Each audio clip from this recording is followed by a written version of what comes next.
This is the Magnavox W700 800 series record changer made by Collaro. Features an auto size mechanism. I've disassembled it, cleaned all the old grease out of it, and cleaned the motor bearings, platter bearings, any moving part. And it's got a brand new stylus on it. And it works just great. Got it hooked up to my little stereo here. Demonstration.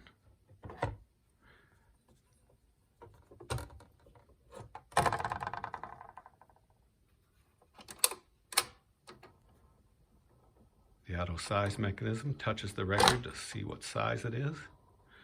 And it sets down automatically at the correct point.